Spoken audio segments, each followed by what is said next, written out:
साल 1997 में coast to coast am नामक एक रेडियो शो में एक इंसान ने कॉल किया जो ये क्लेम करता था कि वो एरिया 51 में पहले काम करता था। आप पहले उस कॉल की यह रिकॉर्डिंग सुनिए। Hello. Hello, Art. Yes. Hi. I don't have a whole lot of time.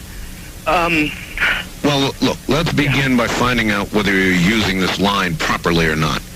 Area 51. Yeah, that's right. Were you an employee or are you now? A former employee. Former employee. I was let go on a medical discharge about a week ago, and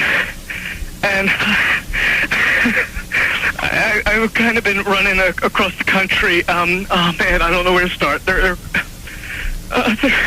They're gonna they'll triangulate on this position really soon. So you can't spend a lot of time on the phone. So give us something quick. Okay. Okay. What we're thinking of as aliens are they're extra-dimensional beings that an earlier precursor of the space program made contact with. They are not what they claim to be. They have infiltrated a lot of aspects of the military establishment, particularly the Area 51.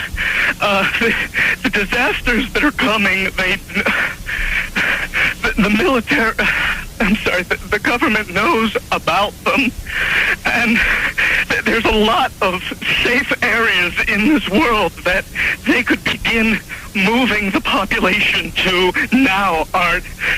But they're not doing anything. They are not. They want the major population centers wiped out so that the few that are left will be more easily controllable. Discharge.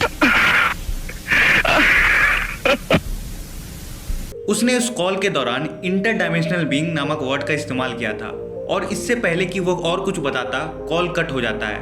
वो इंसान काफी डरा हुआ था, पर इस call के बाद उसका क्या हुआ किसी को पता नहीं। एक इंसान है जिसका नाम है बॉब लेजर, जो ये क्लेम करता है कि वो एरिया 51 में पहले काम करता था और ये S4 नाम के डिपार्टमेंट में काम करता था।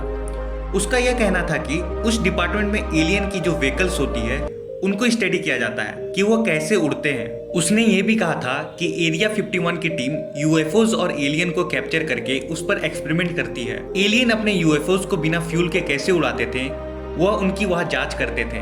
उसने बताया कि 1979 में उन्होंने ये डिस्कवर किया था कि एलियन के स्पेसक्राफ्ट कैसे काम करते हैं। इसके हिसाब से एलियन के स्पेसशिप में ऐसा मेटल यूज किया जाता था जिसका एटॉमिक वेट 115 था, जो कि अननोन था उस समय 1989 में। वह ऐसा मेटल था जिससे एंटी ग्रेविटी इफेक्ट को क्रिएट किया जा सकता था, इसलिए एलियन के स्पेसक्राफ्ट बिना किसी फ्यूल के उड़ सकते थे।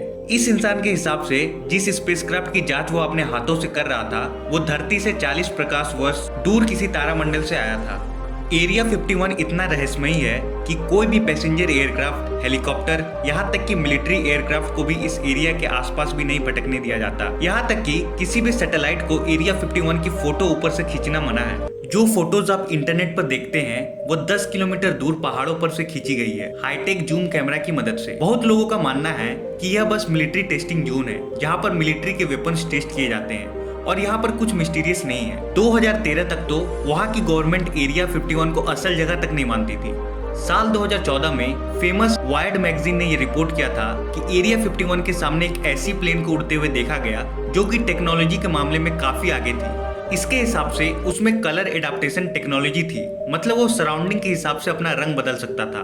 इसका मतलब यह है कि वो गायब हो सकता था। इस जगह का फोटो तक खींचना मना है। आपका इस एरिया 51 के रहस्यों के बारे में क्या सोचना है?